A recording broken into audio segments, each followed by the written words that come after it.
नमस्कार बच्चों, आज हम लोग चैप्टर 4 का नया टॉपिक हार्डवेयर पढ़ेंगे। हम समझेंगे हार्डवेयर क्या है और किस प्रकार हार्डवेयर काम करता है। वैसे तो हर व्यक्ति जो कंप्यूटर इस्तेमाल करता है वो हार्डवेयर के बारे में जानता है, ठीक है, लेकिन हम कंप्यूटर के भाषा में देखते हैं कि हार्डवेयर है क्या।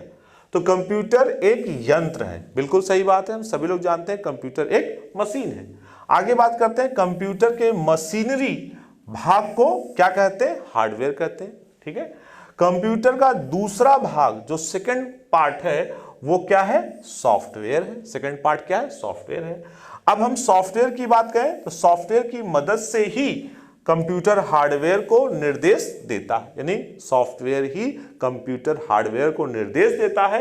उसी के निर्देश पर हार्डवेयर जो निर्देश प्राप्त करता है, यानी जो इंस्ट्रक्शन प्राप्त करता है, उसी के आधार पर कार्य करता है। यानी हार्डवेयर अपने मन से कुछ नहीं कार्य करेगा।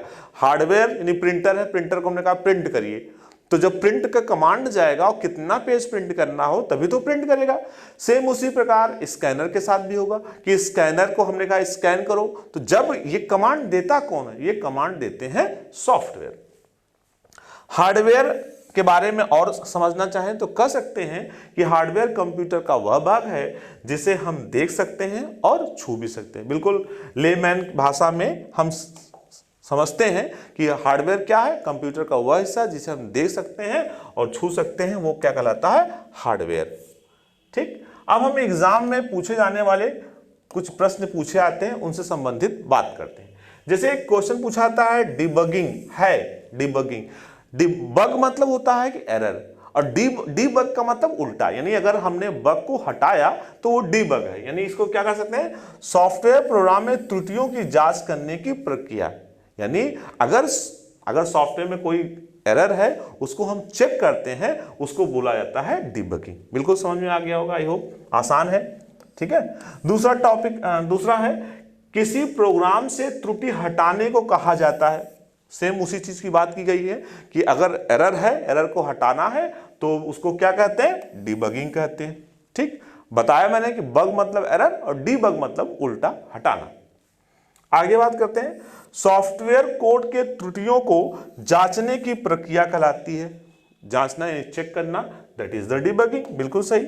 आगे है, अब देखिए क्वेश्चन एक ही है, आंसर भी एक है, लेकिन पूछने का तरीका अलग अलग है। तो इसलिए हम आपको इस तरह बता रहे हैं कि आप कंफ्यूज ना हो, आपको लगे कि अरे क्वेश्चन बदल दिया गया, पैटर्न बदल दिया गया तो इसका आंसर बदल जाएगा, ऐसा बिल्कुल नहीं है, ठीक है।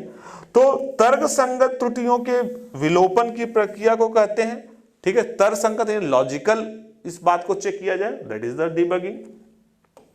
कंप्यूटर प्रोग्राम में गलती को कहा जाता है, ये बात हमने आपको शुरुआत में बता दी कि जो एरर होते हैं, जो गलती होती है, उसको क्या कहते हैं, उसको कहते हैं बग, ठीक है।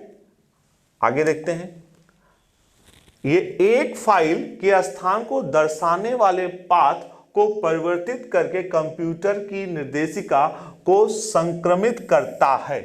संक्रमित करता है तो हमने बताया था संक्रमित मतलब खराब करना, डिस्ट्रॉय करना। तो कौन है, file system virus. File system virus ही उसको संक्रमित करता है। नेक्स्ट है, जो सॉफ्टवेयर स्टोरेज को ऑर्गेनाइज करता है।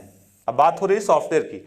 जो सॉफ्टवेयर स्टोरेज को ऑर्गेनाइज करता है तथा सूचना को पुनः प्राप्त करता है, उसे कहते हैं, यानी सूचना को फिर से प्राप्त करता है, उसे कहते हैं डेटाबेस प्रोग्राम। क्या कहते हैं, डेटाबेस प्रोग्राम्स। आगे क्या है, अवीरा है। अवीरा एक एंटीवायरस का नाम है। अवीरा क्या है, एक एंटीवायरस सॉफ्टवेयर है। आगे बात करते हैं, बाहरी डीबीएमएस के लिए एक उदाहरण है, ठीक है। एक्सटर्नल डीबीएमएस के लिए एक उदाहरण है हम कह सकते हैं, क्योंकि ओरेकल जो है डेटाबेस से रिलेटेड है।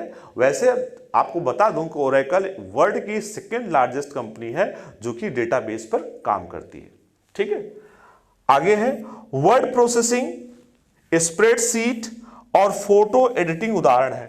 तो वर्ड प्रोसेसिंग हम लोग जानते हैं MS Word, that is the word processing software. Spreadsheet, Excel की बात करें तो वो स्प्रेडशीट सॉफ्टवेयर है। फोटो एडिटिंग, फोटोशॉप की बात करें तो फोटो एडिटिंग सॉफ्टवेयर है। ये सभी क्या हैं, ऑल आर एप्लीकेशन सॉफ्टवेयर। ये सभी क्या है, एप्लीकेशन सॉफ्टवेयर। क्यों एप्लीकेशन सॉफ्टवेयर है, क्योंकि इनका प्रयोग अनुप्रयोग हम करते हैं किसी पर्टिकुलर जनरल कार्य के लिए, मतलब हम कह सकते हैं वर्ड कोई भी जिसको भी राइटिंग लिखना हो या कोई एप्लीकेशन बनाना हो उसका इस्तेमाल करेगा, स्प्रेडशीट जिसको कैलकुलेशन करना हो उसका इस्तेमाल करेगा, फोटो एडिटिंग जिसको फोटो से रिलेटेड एडिटिंग करना हो उसका इस्तेमाल करेगा। तो हम ये सब कहते हैं, ये सब सारे क्या हैं, एप्लीकेशन सॉफ्टवेयर है। तो हमने देखा चैप्टर 4 में हमने दो टॉपिक पढ़ा, एक हमने पढ़ा सॉफ्टवेयर और दूसरा पढ़ा हार्डवेयर। इस तरह हमारा चैप्टर 4 कंप्लीट होता है।